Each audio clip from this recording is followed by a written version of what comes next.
అధికారులకు మాజీ మంత్రి కేటీఆర్ సంచలన ట్వీట్ చేసి పెట్టారు. తెలంగాణ రెవెన్యూ మంత్రి ఇల్లు కార్యాలయాల్లో దాడులు చేసి 60 రోజులు దాటింది. దీనికి సంబంధించి ఇప్పటి వరకు ఎలాంటి అప్డేట్ లేదు.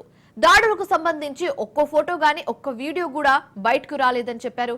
అసలు లోపలికి వెళ్లిన 2 కరెన్సీ లెక్కింపు యంత్రాలు ఏమయ్యాయి అని ఈడీ అధికారులను కేటీఆర్ ప్రశ్నించారు.